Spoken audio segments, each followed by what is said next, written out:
오늘 말씀이 들으라입니다. 들으라. 제목이 들으라. 하나님께서 구약의 성경에 보면 하나님께서 이스라엘 백성들을 이렇게 늘상 하시는 말씀이 그겁니다. 들으라. 들으라. 하나님의 말씀을 들으라. 여호와의 말씀을 들으라. 왜냐하면 듣는 자가 살아납니다. 자, 우리가 읽기 전에 지금 이 대목은 어떤 제목이냐면 요 시대적으로 보면은 이제 이스라엘이 멸망하던 때예요. 북쪽 이스라엘이 솔로몬 이후로 남쪽과 북쪽으로 나누어졌다고 그랬습니다. 그래서 북쪽은 북이스라엘이라고 불려졌고요. 남쪽은 남유다라고 불려졌습니다. 북쪽 이스라엘은 이미 한 150여 년 전에 이미 다 망했어요. 아수르에 다 망했고 이제 남쪽 유다가 그들의 죄를 말미암아서 바벨론에게 망하는 시기예요. 그래서 지금 이제 마지막 왕, 이스라엘의 마지막, 남쪽 유다의 마지막 왕은 시드기야입니다. 시드기야 시대 때예요. 이때 선지자가 그 예레미야입니다.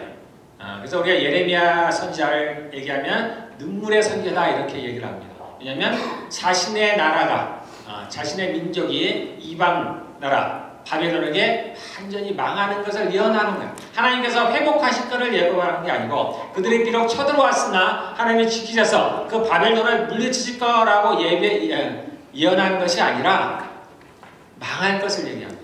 망할 것. 이스라엘이 망할 것이다. 너희들이 망할 것이다. 그러면 어떻게 하라고요? 따르라라는 겁니다. 너희는 포로가 되라는, 스스로 포로가 되라는 겁니다. 너희가 항복하라는 거예요. 이전에는 그렇지가 않죠. 근데 늘 하나님께 기도했습니다.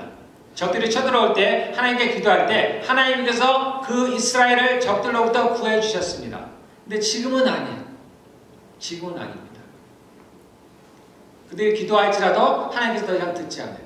그들의 죄가 차기 때문입니다. 그래서 그들은 망할 수밖에 없어요. 그럼 하나님의 뜻은 뭐냐? 이제 포로가 되라는 거예요. 스스로 포로가 되라는 거예요. 항복하라는 거예요. 그러니까 많은 이스라엘 백성들이 어떻게 했어요? 이 예레미야를 미워했어요. 그 당시에 선지자가 예레미야뿐만은 아니겠죠. 수많은 선지자가 있습니다. 소위 거짓 선지자들이. 그들도 다 같이 여호와의 이름으로 하나님의 이름으로 예언을 했어요. 뭐라고 예언을 했을까요? 하나님께서 우리를 지키셔서 이 바벨론의 포로가 되지 않게 하실 것이다. 그들을 반드시 물리치실 것이다. 포로된 백성들도 다시 돌이키실 거라고 예언했습니다. 그들도 누구의 이름으로? 다 여호와의 이름으로 예언을 했어요. 그러니까 많은 사람들이 그것이 듣기가 좋았어요. 그래서 그들의 말씀을, 그들의 예언을 경청했습니다. 예레미야를 미워했어요. 왜냐하면 예레미야는 망할 것을 예언했기 때문입니다. 받아들여지지 않았어요. 우리에게 하나님이 계시고 우리에게 하나님의 성전이 있는데 어떻게 우리가 망할 수가 있느냐라는 거예요. 그럴 수 없다라는 겁니다. 하나님은 그렇지 않을 것이다. 우리가 아는 하나님은 그렇지 않을 것이다 라고 얘기하는 겁니다. 근데 예레미야는 반대로 얘기했어요. 결국 이스라엘 백성들이 자신의 죄로 말미암아 이제 바벨론의 포로가 되어가고 이제 마지막 얼마 남지 않았어요. 이미 포로가 돼서 바벨론으로 끌려간 많은 사람들이 있었습니다. 이제 하나님께서 이 예레미야를 통하여서 예레미야 선지자를 통해서 그 이미 끌려간 바벨론에 끌려간 많은 장로들, 제사장들, 예언자들 또는 많은 백성들, 많은 고관들 포로로 끌려갔던 스스로 항복해서 갔든지 간에 바벨론으로 간 그들에게 이제 그 말씀을 전하는 거예요. 지금 그 편지의 내용을 전하는 겁니다. 근데 그렇게 배경을 이제 아시고 한번 같이 읽어보세요. 기니까 제가 읽으면서 조금씩 설명을 하겠습니다. 이것은 29장 1절 이 편지는 앞으로 나올 편지는 예언자 예레미야가 예루살렘에서 보낸 편지로서 어디로? 바벨론으로 포로로 잡혀간 장로들 가운데서 살아남은 사람들을 비롯하여 느부갓네살이 예루살렘에서 바빌로니아로 잡아간 제사장들과 예언자들과 온 백성에게 보낸 것이다. 이때는 여고냐 왕, 그러니까 이 지금 시드기야가 마지막 왕이라 했죠. 그 전의 왕이 여고냐예요. 이는 이미 바벨론으로 포로가 돼서 이미 끌려가 있어요.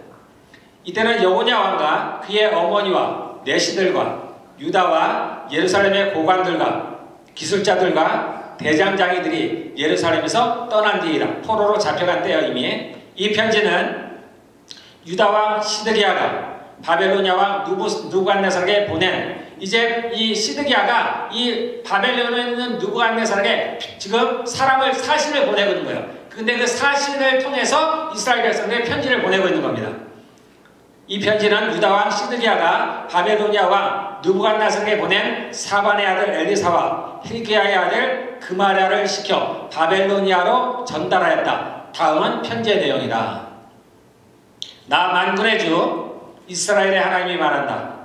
내가 예루살렘에서 바벨로니아로 잡혀가게 한 모든 포로의 왕. 자, 포로가 누가 잡혀가게 했다고요? 하나님께서. 내가 포로로 잡혀가게 한 하나님에게 하셨다는 얘기입니다.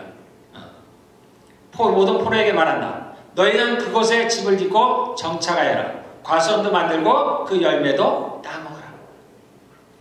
너희는 장가를 들여서 아들, 딸을 낳고 너희 아들들도 장가를 보내고 너희 딸들도 시집을 보내어 그들도 아들, 딸을 낳도록 하여라. 너희가 그곳에서 번성하여 줄어들지 않게 하여라. 이 바벨론의 포로로 간 사람들 중에 예언자들 있다 그랬죠? 그 많은 예언자들은 반대로 예언했어요. 조금 있으면 이제 하나님께서 우리를 다시 예루살렘으로 보낼 것이다. 그러니 준비하고 있으라는 거예요. 그런데 하나님은 반대로 얘기하는 거예요. 그렇지 않다는 거예요. 그곳에서 땅을 파고 나무를 심고 농사를 짓고 살아가라는 얘기입니다. 거기서 장가를 가고 시집을 가고 아들, 딸을 낳고 또 그들도 시집을 보내고 장가를 보내라는 거예요. 하나님이 정하신 때가 있다는 거예요. 그때까지는 그곳에서 살으라는 겁니다. 7절 또 너희는 내가 사로잡혀 가게 한 그 성읍이 평안을 누리도록 노력하고 그 성읍이 번영하도록 나 주에게 기도해라. 그 성읍이 평안해야 너희도 평안할 것이기 때문이다. 제가 여러분들께 늘 얘기를 합니다. 우리는 여기를 위해서 기도해야 돼요. 여러분들이 포인트를 잘 잡으셔야 돼요. 한국이 그립죠. 한국의 상향들이 자꾸 들려오고 어렵고 그러니까 마음이 다 거기가 있어요. 그럼 우리는 여기를 기도해야 돼요. 여기. 하나님 우리를 여기를 보내셨다는 거예요. 내가 있는 자리에 하나님께서 줄로 지어준 구역이 있어요. 각자의 구역이 있습니다. 우리가 이 땅에 사는 동안은 전쟁을 해요. 우리가 알든 모르든 간에 우리는 전쟁을 합니다. 각 교회는 각 부대와 같아요. 각 부대. 그럼 각 부대에게 맡긴 구역이 있습니다. 그리고 그들에게 준 사명이 있어요. 하나님께서 저와 우리 교회에게 준 구역은 캘거리와 알버타예요. 이 구역을 저희한테 맡기셨어요. 나중에 혹시라도 하나님께서 저희들의 지경을 넓혀서 또는 캐나다든 또는 세계를 위해서 기도할 수 있겠지만 현재는 그렇습니다. 아직까지는 하나님께서 우리에게 준 구역은 캘거리와 알버타예요. 여러분들이 이곳을 위해서 기도해요. 한국에서 기도하지 말라는 얘기가 아닙니다. 네? 그것도 하시고 그러나 반드시 이곳을 위해서 기도해요. 누구를 위해서? 나를 위해서. 우리를 위해서 이렇게 하라는 얘기입니다. 이 땅의 정부를 위해서, 이 나라를 위해서 기도하라는 겁니다. 우리가 밟고 있는 이 땅. 우리는 비록 한국 사람이고 우리는 비록 캐나다 사람이지만 그는 일시적입니다. 일시적. 영원한 게 아닙니다. 우리의 나라는 하나님의 나라, 천국이 나의 나라예요. 그래서 여러분들 너무 한국에 집착하지 마시기를 바라겠습니다. 거기에 뉴스에 너무 듣다 보면 거기 빠져버려요. 그래서 어떤 마음이 거기가 있습니다. 내가 내 자리를 벗어나는 거예요. 여러분 이런 마귀의 속임수에 속지 않으시기를 바라겠습니다. 그래서 이들에게도 그 원수잖아요. 바벨론은 원수예요. 이스라엘 백성에게는. 자기의 민족을 수많은 자기 민족, 심지어 자기 가족까지도 많이 죽었을 겁니다. 그런데 그들을 위해서 기도하라는 거예요. 그 땅을 위해서 기도하라는 겁니다. 그것의 위정자들, 그들의 왕을 위해서 기도하라는 거예요. 말씀한 대로 그래야 너희도 그 안에서 평안히 살 수 있다는 겁니다. 여러분들 뭐가 지혜로운지를 잘 생각하시길 바라겠습니다. 자, 8절 나 만군의 주 이스라엘의 하나님이 분명히 말한다.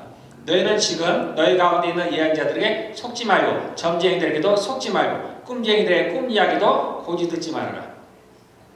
그들은 단지 나의 이름을 팔아서 너에게 거짓 예언을 하고 있을 뿐이다. 그들은 내가 보낸 자들이 아니다. 나 주의 말이다. 나 주가 분명히 말한다. 너희가 바빌로니아에서 70년을 다 채우고 나면 내가 너희를 돌아보아 너희를 이곳으로 다시 데리고 오기로 한 나의 은혜로운 약속을 너희에게 그대로 이루어 주겠다. 왜 70년인가? 여러 가지 얘기하는 분들이 많이 있습니다. 특별한 이유가 없어요. 왜 70년이면 그들의 죄악입니다. 그들의 죄악으로 말미암아 하나님께서 하나님의 법대로 정하신 기한이에요. 그래서 기한이 찰 때까지는 그들이 그곳에 있어야 되는 겁니다. 그래서 어느 성경에 나오죠? 그들의 노역이 끝나고 예레미야 40장인가요? 그들의 노역이 끝날 때가 있다는 거예요. 그들이 감옥에서 나올 때가 있다는 겁니다. 다 죄를 지으면 우리는 그 죄의 값을 받게 되었어요. 예전이나 지금이나 이 법은 절대 변하지 않습니다. 이건 하나님의 법이에요. 바뀌지 않아요. 그래서 그 대가를 치르기 전까지는 거기에서 나올 수가 없어요. 그래서 70년이라는 정해진 시간, 그 노역의 때입니다. 감옥이라면 감옥 안에 갇혀 있을 때 시간이야. 그 시간이 지나야 비로소 나오는 겁니다. 하나님께서 임의로 정하신 시간들이 아니에요. 나 주가 분명히 말한다. 너희가 바벨로니아에서 70년을 다 채우고 나면 내가 너희를 돌아봐 너희를 이곳으로 다시 데리고 오기로 한 나의 은혜로운 약속을 너희에게 그대로 이루어지겠다. 너희를 두고 계획하고 있는 일들은 오직 나만이 알고 있다. 내가 너희를 두고 계획하고 있는 일들은 재앙이 아니라 번영이다. 너희에게 미래에 대한 희망을 주려는 것이다. 나 주의 말이다. 12절 너희가 나를 부르고 나에게 와서 기도하면 내가 너희의 호소를 들어주겠다. 너희가 나를 찾으면 나를 만날 것이다. 너희가 온전한 마음으로 나를 찾기만 하면 내가 너희를 반드시 만납니다. 많은 사람들이 주님의 이름을 부릅니다. 많은 사람들이 그리스도를 주로 고백을 해요. 그럼에도 불구하고 진짜 하나님을 만나는 사람들은 많지가 않아요. 왜냐하면 그들이 온전한 마음으로 찾아야 되는 겁니다. 온전한 마음이라는 건 무엇이냐면 진실한 마음, 진심으로 그분을 찾으면 반드시 만납니다. 왜냐하면 하나님께서는 우리 각 사람을 보고 계세요. 한 사람 한 사람 멀리서 그냥 지켜보시는 게 아니라 각 사람 한 사람 가운데 있습니다. 그래서 우리가 말하는 거, 생각하는 거 하나님은 다 듣고 계십니다. 그래서 누가 진심으로 그분을 찾는 사람이 있으면 그분은 반드시 응답을 하세요. 그리고 하나님은 그런 사람들을 기다리고 있습니다. 그런 사람들을 만나기를 원하시고 그런 사람들을 찾아가기를 원하시고 주님은 기다립니다. 그래서 주의 이름을 부르는 자가 구원을 얻는 거예요. 그가 누구든 그의 상황이 어떠하든 주의 이름을 부르는 자는 반드시 구원을 얻습니다. 14절 내가 너희를 만나주겠다. 나 주의 말이다. 내가 너희를 포로 생활에서 돌아오게 하겠다. 내가 너희를 쫓아보냈던 세상의 모든 나라, 모든 지역에서 너희를 모아 오겠다. 내가 너희를 포로로 보냈으나 나는 너희를 그곳에서 너희의 고향으로 다시 데려오겠다. 나 주의 말이다. 비록 이스라엘 백성들에게 지금 하시는 말씀이지만 여러분의 이 말씀을 여러분의 이야기로 들으시기를 바라겠습니다. 하나님께서 우리를 부르실 때가 있어요. 우리의 본향이 있습니다. 본향. 우리는 비록 이 세상에서 살아가고 있지만 우리는 이 세상에 속한 사람들이 아니에요. 우리가 지금은 한국 사람이고 우리가 지금은 캐나다인이지만 우리의 원래 신분은 그렇지 않습니다. 우리의 나라는 하나님의 나라예요. 우리의 고향이 거기입니다. 그래서 그것을 본향이라고 해요. 그곳에서 왔기 때문입니다. 그것을 이제 주님께서 우리의 때가 차면 우리의 수명이 다 차면 이 땅에서 우리의 수명이 다 차면 하나님께서 이 땅에서 우리에게 행하실 일들이 있어요. 계획이 있습니다. 각 사람 가운데 하나님께서 만드시고자 하는 게 있어요. 세상이 얘기하는 것과는 다른 겁니다. 우리는 간혹 얘기를 하죠. 하나님께서 너를 통해서 큰 일을 이루실 거야. 큰 일을 할 거야. 큰 계획이 있을 거야. 우리가 이전에 예레미야서를 읽다 보면 하나님께서 바룩에게 하신 말씀이 여러분들 기억이 나나요? 너는 큰 일을 찾고 있다 그러죠? 그렇지 않다는 거예요. 우리는 이 땅에서 뭔가를 큰 일을 하고 싶어요. 너는 큰 사람이 될 거야. 하나님께서 너를 크게 쓰실 거야. 이 땅에서 크게 할 일이 뭐 있어요? 크게 할 일. 이미 큰 일은 하나님이 이루셨어요. 그리고 그 큰 일은 하나님이 하시는 거예요. 우리가 할 큰 일이 없어요. 그러므로 어떻게 하세요? 하루하루를. 우리에게 주어진 하루하루를 감사하며 살아가는 거예요. 그리고 그날을 소망합니다. 때가 되면 이스라엘 백성이 그 길게 70년의 세월이 지나면 어느 순간 지납니다. 그러면 주님은 정확하게 그들을 돌이키셔요. 우리도 마찬가지입니다. 정말 이 땅의 삶이 쉽지가 않죠. 어렵습니다. 때로는 지루하고 아무 재미가 없어요. 소망도 없고. 근데 때가 되면 이제 나이가 들어갑니다. 그리고 정말 때가 되면 주님께서 우리를 부르실 때가 있어요. 그때 우리가 그분의 나라로 갑니다. 그게 우리의 소망이에요. 주님이 반드시 그것을 이루시겠다고 약속했어요. 그분의 열심히 그것을 이루시겠다고 약속하셨습니다. 15절 너희는 주님께서는 바벨로니아에서도 우리에게 예언자들을 보내주시지 않았느냐 하고 말한다. 그렇기 때문에 나 주가 지금 다윗의 보좌에 앉아있는 왕, 지금 다윗의 보좌에 앉아있는 왕이 누구냐면 시드기야입니다. 지금은 다시 이번에는 누구한테 얘기하냐면 바벨론으로 포로된 사람들이 아니고 이스라엘에 남아있는 사람들에게 얘기하는 거예요. 그 사람들을 향해서 말씀하시는 겁니다. 그래서 다윗의 보좌에 앉아있는 왕에게, 시드기야 왕에게, 그리고 지금 이 도성 예루살렘입니다. 지금 바벨론이 아니에요. 이 도성에 살고 있는 모든 백성, 곧 너희와 함께 포로로 잡혀가지 않은 너희의 친척에게 말한다. 나 만군의 주가 말한다. 내가 그들에게 전쟁과 기근과 연병을 보내어 그들을 아무도 막을 수 없는 썩은 무화과처럼 만들겠다. 내가 칼과 기근과 연병으로 그들을 뒤쫓아가서 칠 것이니 세상의 모든 나라들이 이것을 보고 놀라게 하고 그들은 나에게 쫓겨가서 사는 모든 민족들 사이에서 저주와 놀라움과 조롱과 조석거리가 되게 하겠다. 우리는 이 성경을 읽으니까 이게 그냥 쉽게 받아들여집니다. 아, 이게 맞는 거구나. 이게 진리구나. 그러나 당시에 실제 살아있는 사람들에게는 아니에요. 이스라엘에 어떻게든 남아있는 게 옳다고 생각하는 거예요. 이게 믿음이라고 생각하는 겁니다. 비록 바벨론은 쳐들어왔지만 내가 그들에게 굴하지 않고 내가 그들에게 항복하지 않고 끝까지 저하며 싸워서 이곳에 남아있는 게 그것이 하나님의 뜻이라고 생각하는 사람들이 많이 있어요. 당시 지금도 마찬가지입니다. 우리가 수없이 많은 하나님의 뜻이라고 하는 것이 하나님으로부터 오지 않은 것들이 있어요. 그래서 지혜로워야 됩니다. 정말 하나님의 뜻이 무엇인지를 분별해야 돼요.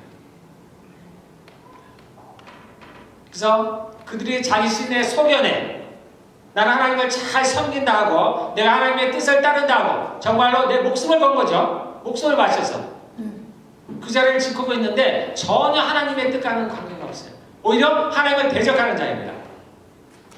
그래서 이들은 멸망을 해요. 그래서 심지어 이들은 이것을 피해서 어디로 내려가? 애굽으로까지 내려가. 애굽. 지금 이집트까지 내려가는 거예요. 그러나 칼이, 기근이, 연병이, 병이죠. 전염병이 그 애굽에 내려가는 그들에게 쫓아갑니다. 죄는 반드시 죄 지은 자를 쫓아가게 되어 있어요. 여기서 하나님이 유발하신다 그랬지만 죄가 쫓아가는 거예요. 그래서 그들을 반드시 멸하는 거예요. 피할 수가 없는 겁니다.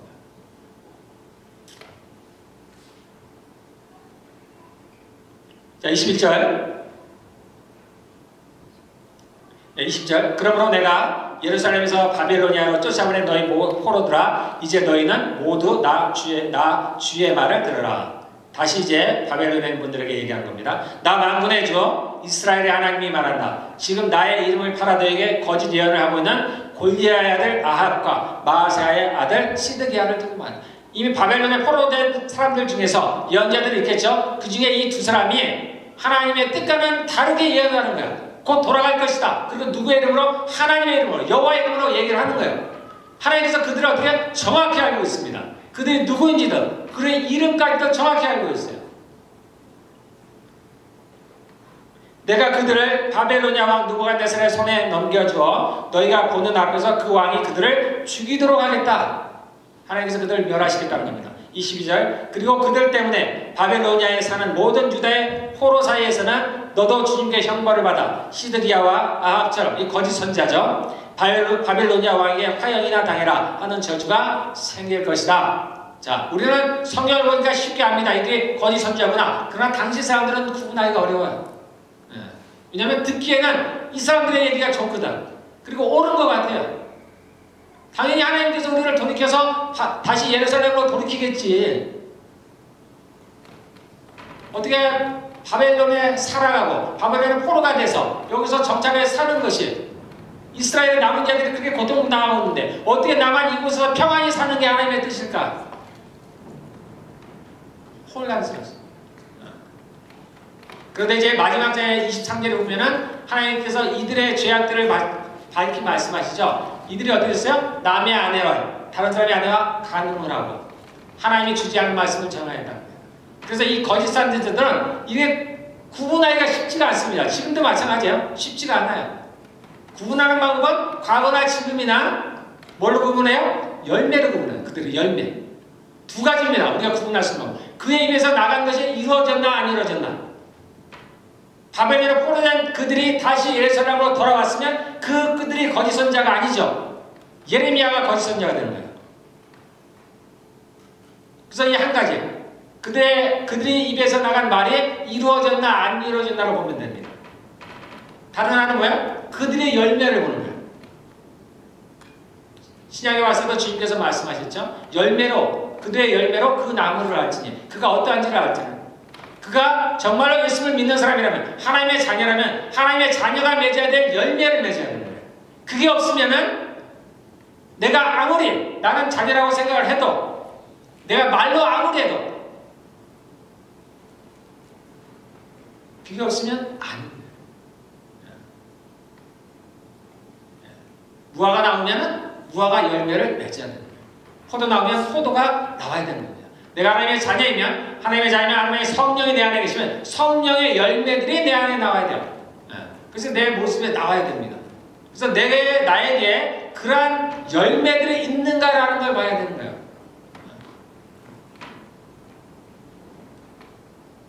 그래서 이런 것들이 잘 없으면 어때요? 자꾸 외적인 것들을 보여주는 거예요. 내가 몇 시간 기도하는지 하는 사람들은 내가 얼마나 교회를 열심히 다니는지 그런 열심으로 자신의 열매를 보이라는 겁니다. 그게 아니라는 건 아니에요. 그것도 열매 중에 하나지만 더 중요한 열매가 있다. 이스라엘 백성들이 11절 잘했나요? 엄청 잘했습니다. 아주 작은 것까지도 계산해서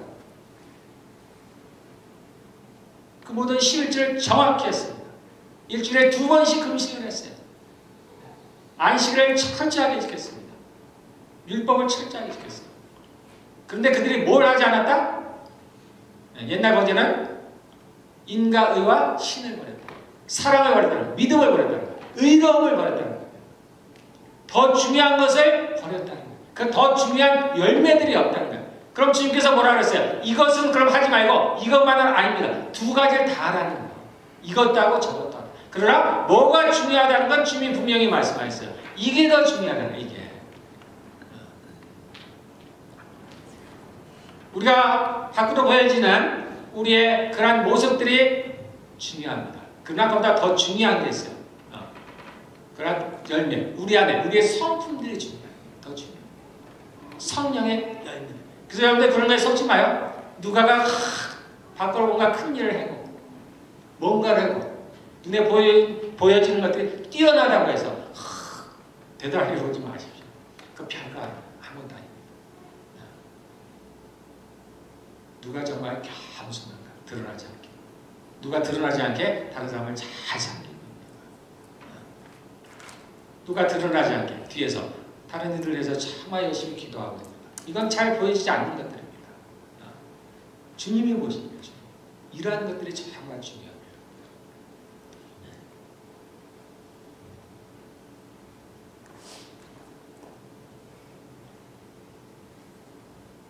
23절 이것은 그들이 거짓 선지자들이 이스라엘 사람으로서 절대로 해서는 안 될 망측한 일을 하였기 때문이다. 무슨 일을 했냐면 그들은 자기 이웃의 아내들과 간음하였고 나의 이름을 팔아 하나님의 이름을 팔아 내가 시키지도 않은 거짓말을 했다. 이것을 내가 안다. 주님이 아신다는 거예요. 내가 안다는 거예요. 그들은 보이지 않는 곳에서 어둠 가운데서 그 일을 행했겠지만 하나님은 아신다는 겁니다. 이것을 내가 안다. 내가 바로 증인이다. 다른 증인이 필요가 없어요. 주님이 증인이십니다. 주님에게는 감출 것이 아무것도 없습니다. 그분은 빛이십니다. 어둠일지라도 그 어둠이 그것을 가리지 못합니다.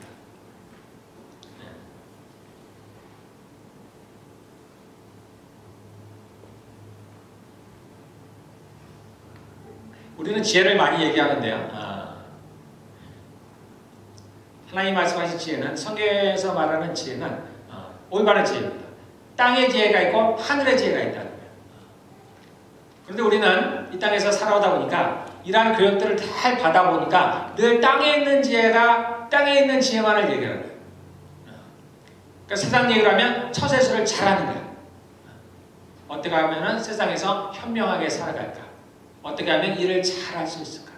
어떻게 하면 사람들에게 많은 인정을 받고, 어떻게 하면 능력 있게 일들을 처리하고, 주어진 상황을 어떻게 잘 해결을 하고, 세상의 지혜입니다.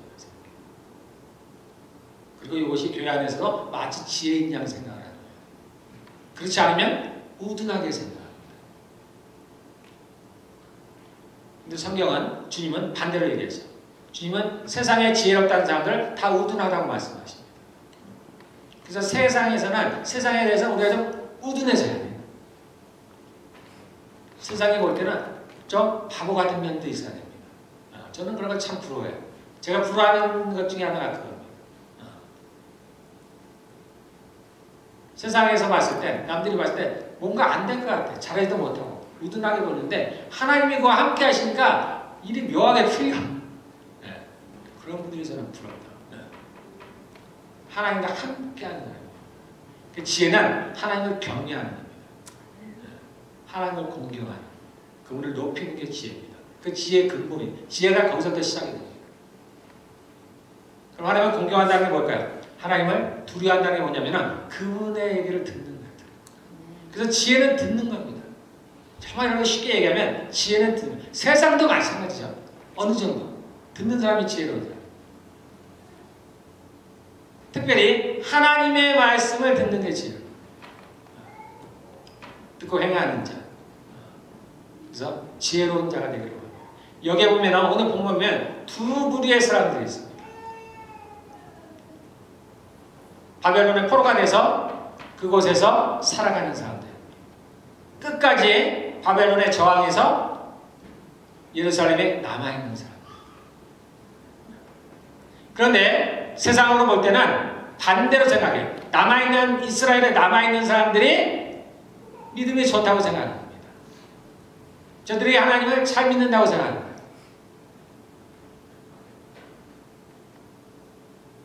오히려 바벨론의 포로간 이들은 굴욕적이라고 생각합니다.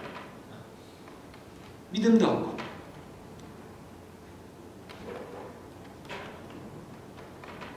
우리도 마찬가지입니다. 우리도 이 삶을 살아가다 보면 이런 경우가 많아요. 그래서 뭐가 정말 주의 뜻인지를 잘 분별해야 합니다. 그러면 어떻게 주의 뜻을 분별할 수 있나요? 우리가 생각할 때는 어렵잖아요. 왜냐하면 예레미야만 있는 게 아니잖아요. 맞아, 우리는 거짓 선지자들이라고 하지만 우리는 성경을 통해서 보니까 얘기를 하는 거예요. 그 당시는 구분을 잘 못하는 거예요. 지금도 마찬가지죠. 지금도 마찬가지입니다. 어떻게 구분을 하냐? 어떻게 분별을 하냐? 그때나 지금이나 다를 게 없습니다. 우리의 지혜로는 판단이 어려워요. 그래서 진심으로 하나님을 따르려고 하는 사람들, 진심으로 주님을 찾는 사람들, 이거는 그분께 맡겨야 돼요. 내가 하나님의 뜻을 좇아서 찾기가 어려워요. 거의 불가능합니다. 왜냐하면 우리는 육신을 갖고 있어요. 육신. 저희가 쉽게 또는 성경에서 쉽게 육신이라고 얘기하지만, 자, 육신이 뭐냐면은 성경에서 육체, 때로는 육체를 말하기도 하지만 이 육신이라는 건 뭐냐면 아담과 하와가 범죄한 이후로 죄가 세상에 들어왔습니다. 죄가 세상에 들어왔어요. 그리고 이 죄가 들어오니까 뭐가 들어왔냐면 따라서 사망이 들어왔어요. 왜냐하면 죄의 삭스, 죄의 대가는 결과이기 때문에 죄가 들어오니까 사망의 저절로 따라 들어왔습니다. 자, 이 죄가 어디에 들어왔느냐? 죄가 어디에 들어왔냐면 사람에게 들어왔습니다. 사람에게. 그래서 사람들이 이것을 잘 몰랐어요. 근데 이걸 누가 발견했냐면 바울이 발견했습니다. 바울이 어느 날 발견했어요. 내 지체 가운데, 지체라는 내 몸이죠. 내 몸 안에 죄가 있구나. 그래서 나는 선을 행하기를 원하는데 이 죄가 나를 이끌어서 그 선을 하지 못하게 한다는 걸 발견했습니다. 그래서 이제 내가 죄를 짓는 것은 내가 아니라 내 안에 있는 죄다라고 얘기를 했습니다. 죄라고 표현했습니다. 그럼 우리가 생각할 때 죄는 어떻게? 인격이 아니잖아요. 어떤 행위를 말하는 겁니다. 그런데 이게 어떻게 힘이 있어서 나를 끌어당겨? 정확한 표현은 악한 영을 말합니다.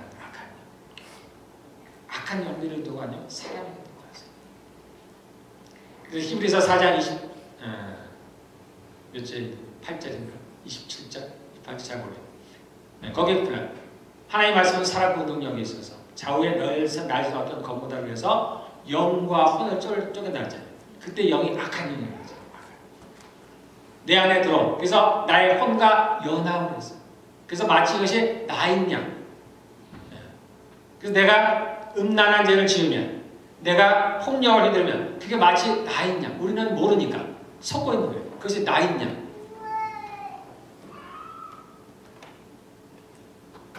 그게 들어왔습니다. 그래서 죄가 들어왔어요. 사람들이 악한 영이라고 하면 받아들이기가 쉽지가 않아요. 놀랍죠. 내가 옛날에도 그랬어요. 저도 옛날에 그랬어요. 아니 악한 영이 내 안에 있다고 도대체 받아들일 수가 없어요. 겁나죠.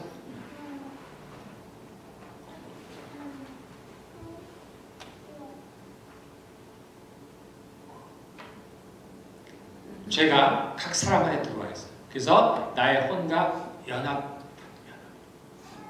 그래서 내가 타락한 거야. 그 죄로 말미암아서 악한 영으로 말미암아 내가 타락을 하는 거야.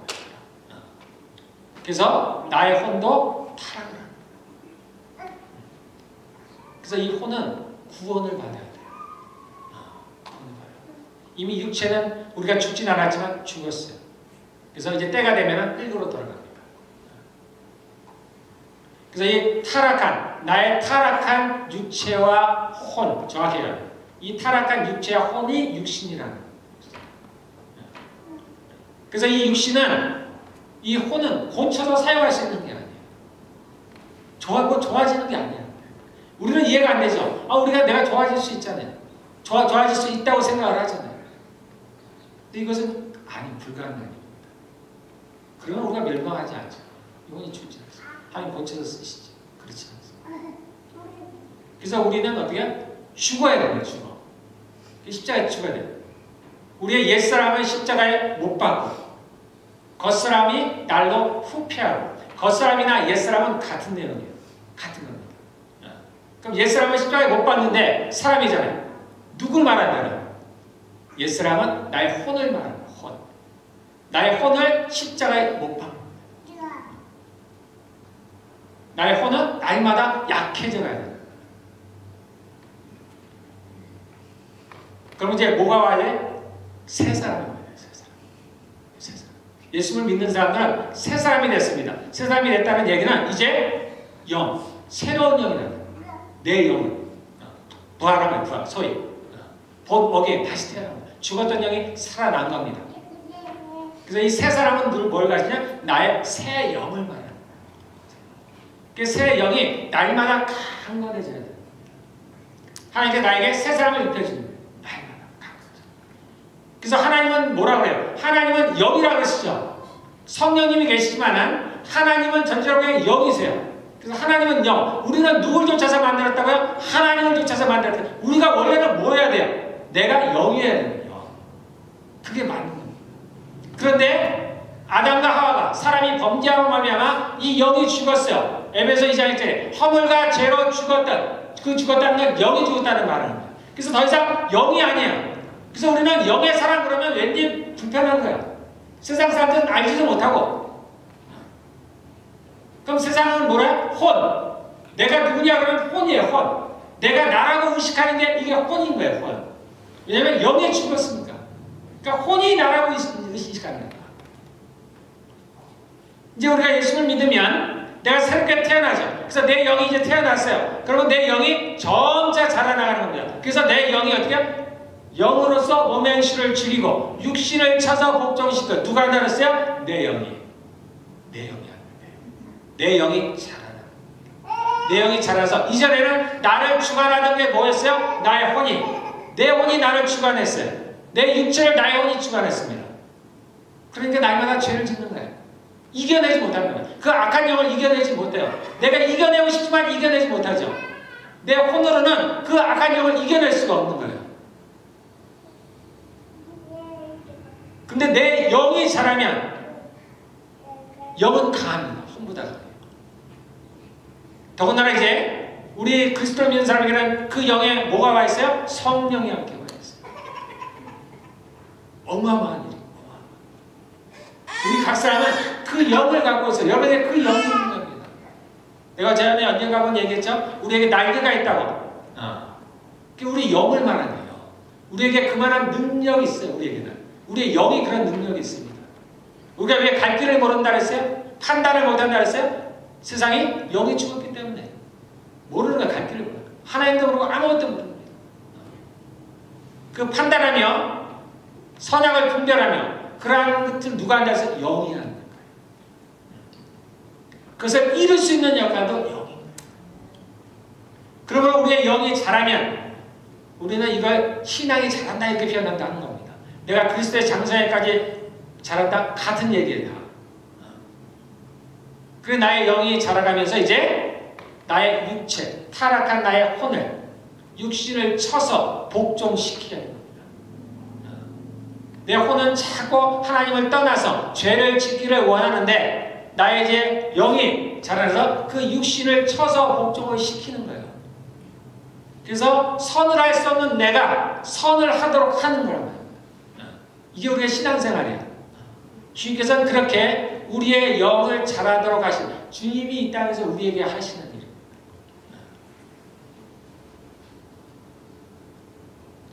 그래서 이제 우리의 영이 자라면은 우리의 신앙이 자라면 그런 분별하는 능력이 생깁니다. 하나님의 뜻을 분별해요. 그래서 세상 일을 잘하는 게 아니에요. 우리는 예수를 믿으면 그런 것들을 잘하기를 원하죠. 세상에서 잘 나가기를 원해요. 세상 사람들과 뭔가 높아지기를 원하고 뭔가 부유해지기를 원하고 능력이기를 원하고 이건 누가 좋아하는 거예요? 내 육체가, 내 육신이 좋아하는 거예요. 하나님께서 이런 걸 싫어하시나? 우리는 그렇게 얘기해요. 그러면 돈 버는 게 나쁜 건가? 우리 이렇게 얘기하면 안 된다 그렇죠? 이렇게 얘기하면 안 돼요. 포인트가 그게 아니에요.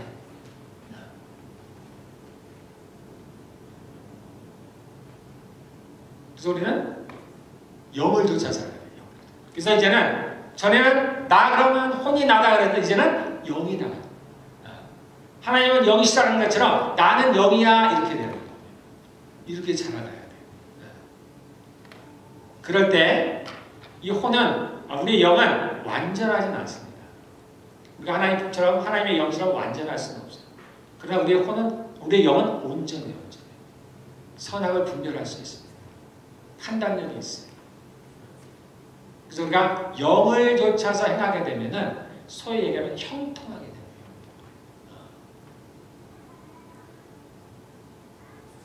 제가 빛에 대해서 잠깐 얘기하면 성경에 이러한 얘기가 있습니다.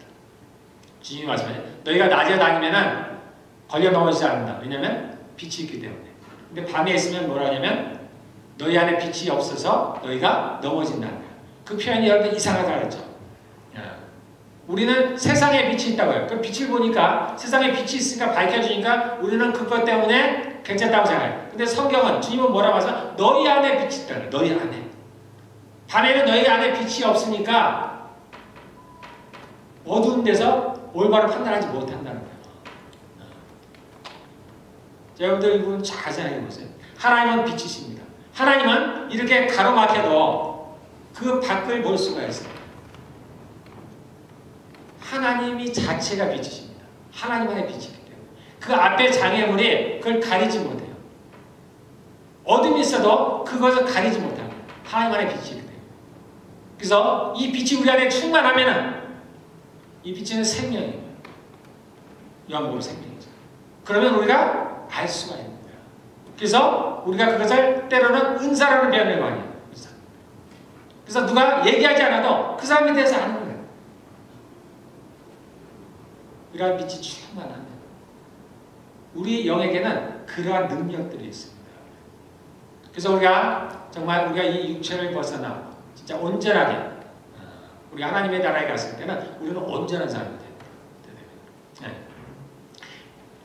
우리가 어떻게 하나님의 뜻을 분별하느냐? 우리가 하나님의 뜻을 행하려고 하면은 그분의 뜻을 정말 찾으려고 하면은 그분이 밝히세요.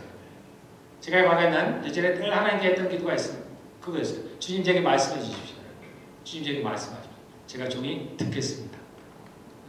듣겠다. 그런 자세입니다. 그런데 기도를 많이 하시지만은 기도하는 것도 좋지만 하나님의 말씀을 들을 자세를 갖고 싶어요. 기도만 하지 마시고 기도도 좋지만 근데 하나님의 말씀을 들을 하나님 제게 말씀하십시오. 그럼 하나님께서 반드시 그건 당연한 거예요. 너무 당연한 거예요. 왜냐하면 하나님은 살아계시고 하나님은 우리 얘기를 듣고 계시기 때문에 내가 듣기를 원한다는데 내가 듣고 싶은 것을 혹 얘기 안 해주실 수는 있지만 우리는 우리 미래에 대해서 늘 듣고 싶잖아. 일이 잘 될까 말까. 아니 내가 왼쪽으로 가야 될까요? 오른쪽으로 가야 될까요? 우리 애가 잘 될까요? 어떻게 될까요? 우리 늘 그런 데 관심이 있잖아요. 근데 주님이 비록 내가 원하는 내가 관심 있는 분야에 대해서 대답은 안 해주실지라도 주님이 우리에게 하시고 싶은 말씀이 있습니다. 그게 우리에게 유익한 거예요. 우리 하나님의 말씀을 듣고자 할 때 그분께서 우리에게 반드시 말씀하십니다. 요즘 제가 하나님께서 이제 늘 저하지 않게 하나님께서 저하고 이제 교제를 하신다고 하셔서 제가 이렇게 하루 종일 같이 얘기하고 그러지는 않습니다. 그렇진 않아요. 나도 이제 일도 하고 뭐 다른 일도 하다 보면 저도 간혹 까먹어요. 자주 까먹습니다. 간혹이 아니라 자주 까먹어요. 그 다음은 저도 언제 생각해요. 하나님이 저와 함께 계신가? 하나님 정말 내 안에 계신가? 지금도 내 옆에 있나? 잘 느껴지지는 않잖아요. 그럼 저도 궁금해요. 하나님 정말 계신가? 그러면 지금은 반드시 얘기합니다. 내가 너와 함께 있다. 두려워 마라. 우리의 감정과는 상관없이 내가 알든 모르든 그거와는 상관이 없이 주님은 우리와 특별히 그분의 택하신 자녀들 영원히 함께할 그분의 자녀들에게는 그래서 눈동자처럼 지켜요. 내가 무슨 생각이 제 안에 조금만 불안함이 있으면 주님께서 말해요. 두려워 말라. 두렵다는 게 내가 큰 대단한 두려움을 갖는 것도 아니에요. 오늘 가서 일을 잘할 수 있을까? 오늘 날씨가 괜찮을까? 두려워 마라. 두려워 마라. 주님은 정말 보면 사랑이 많으신 것 같아요.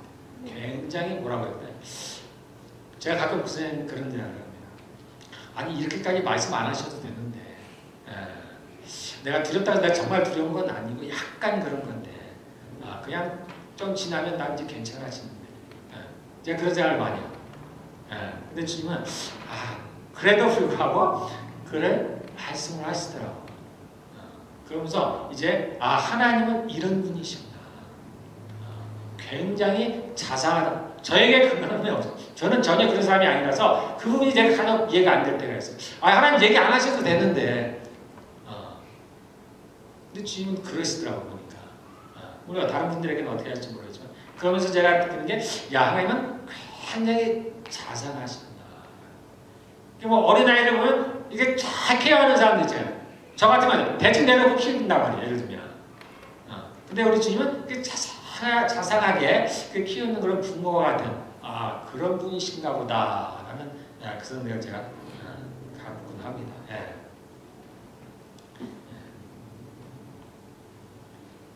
여러분들도 그렇게 주님과 가까워지기를 바라겠습니다.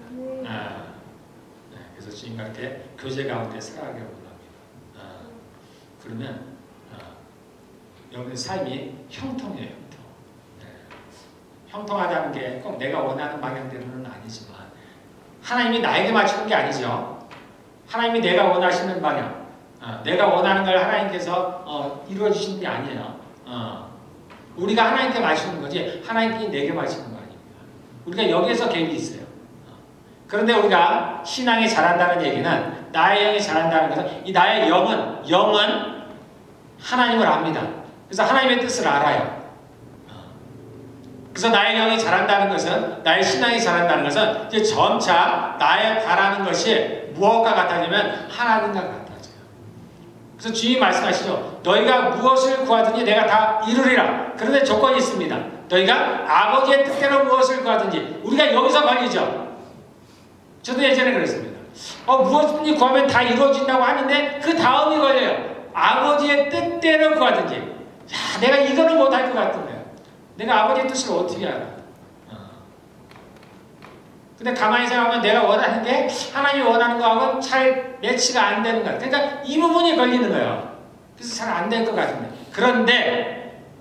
그런데 우리의 신앙이 자라고 우리의 영이 자라고 우리가 바뀌면요 비슷해집니다.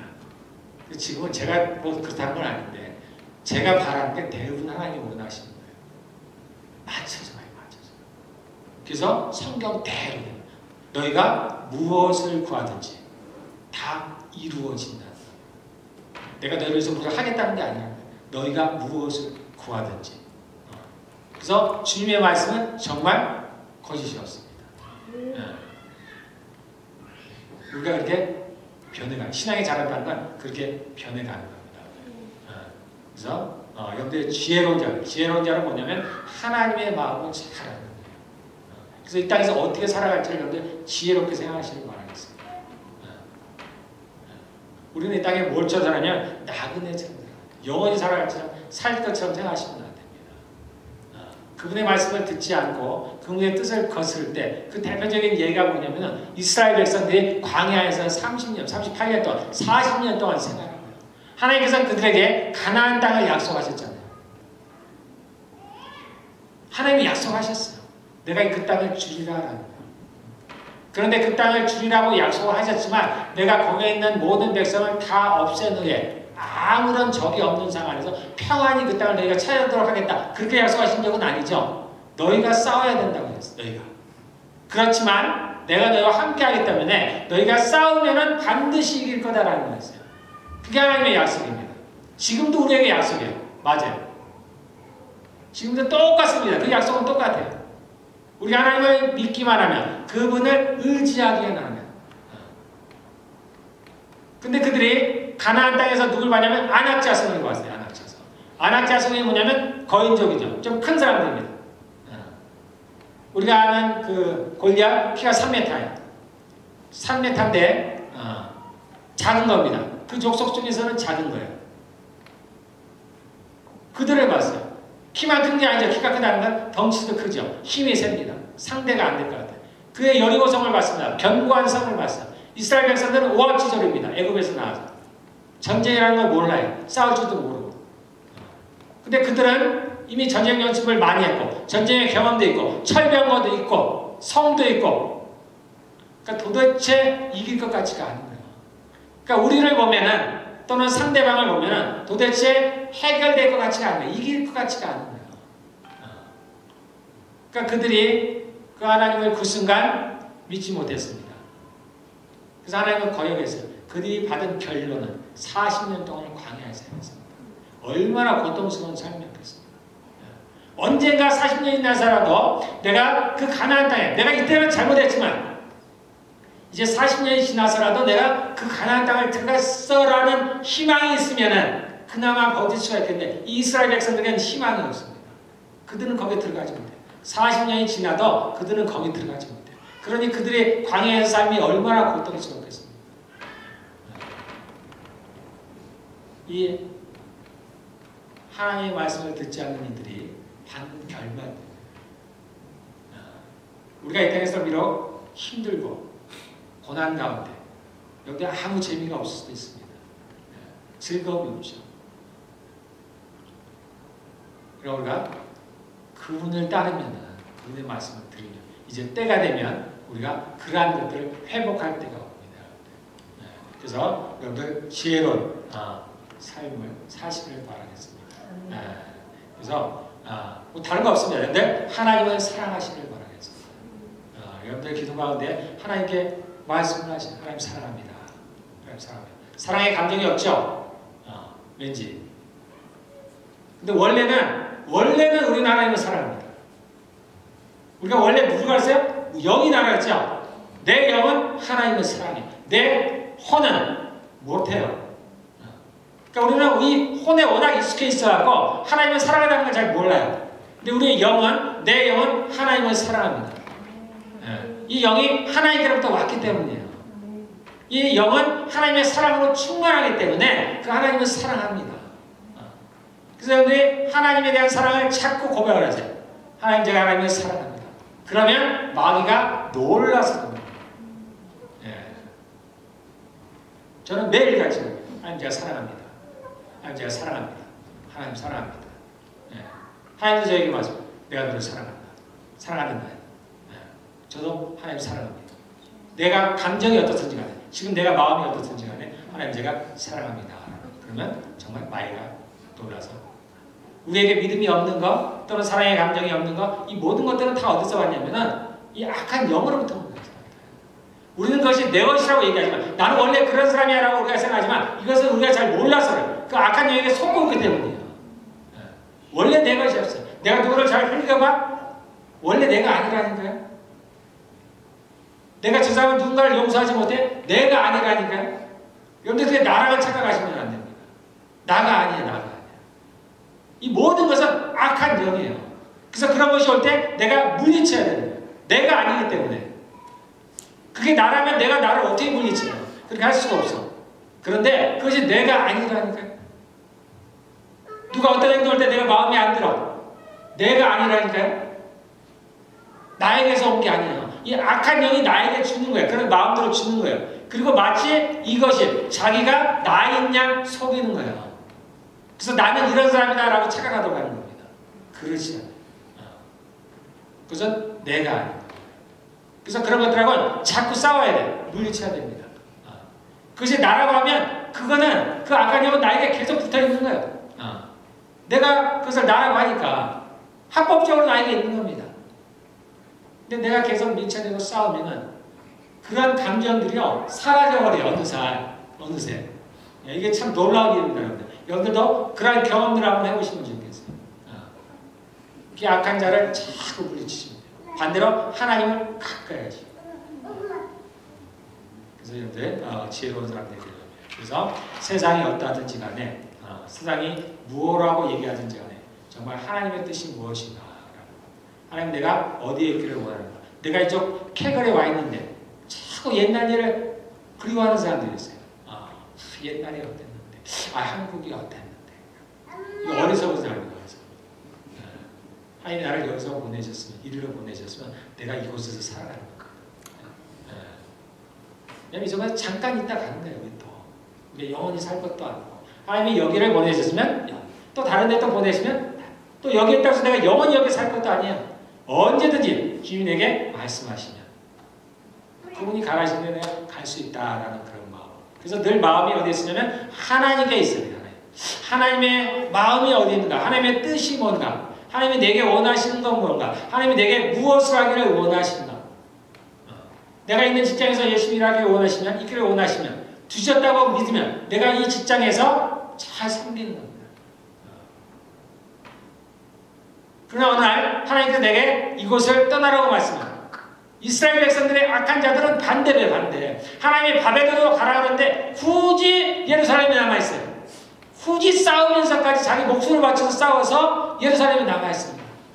반대로 바벨론에서 70년이 지나면 다시 어떻게 하냐면 예루살렘으로 돌아오라 했어요. 그런데 그곳에 이미 안정이 돼 있죠. 많은 데 자기 소유가 있어요. 그거를 놓고 떠나지를 못하는 거예요. 그러니까 하나님의 뜻에 맨날 반대로만 하는 거예요. 반대. 우리는 그러지 말고 바벨론으로 가라 하면 가는 거예요. 내가 굴욕을 당해도 남에게 욕을 먹어도 그 마지막 왕이 누구라 했죠? 시드기야 왕이 그랬잖아요. 왜 예레미야가 그랬잖아요. 왕은 항복하십시오. 그럼 살 겁니다. 근데 시드기야가 왜 그 말을 안 들었어요? 다른 사람들이 나를 어떻게 볼까봐, 그 포로된 사람이 나를 비웃을까봐, 조롱할까봐, 그것 때문에 그가 못했어요. 그런데 그로 말미암아서 그의 자녀들이 죽임을 당하고 자신의 눈이 빠지고, 그건 또 작은 일입니다. 그가 하나님의 나라에 갈 수 있는 점인지 그건 모르겠어요. 우리가 그래서 너무 남의 시선을 이스라엘에 하면 하나님의 뜻을 알지 못합니다.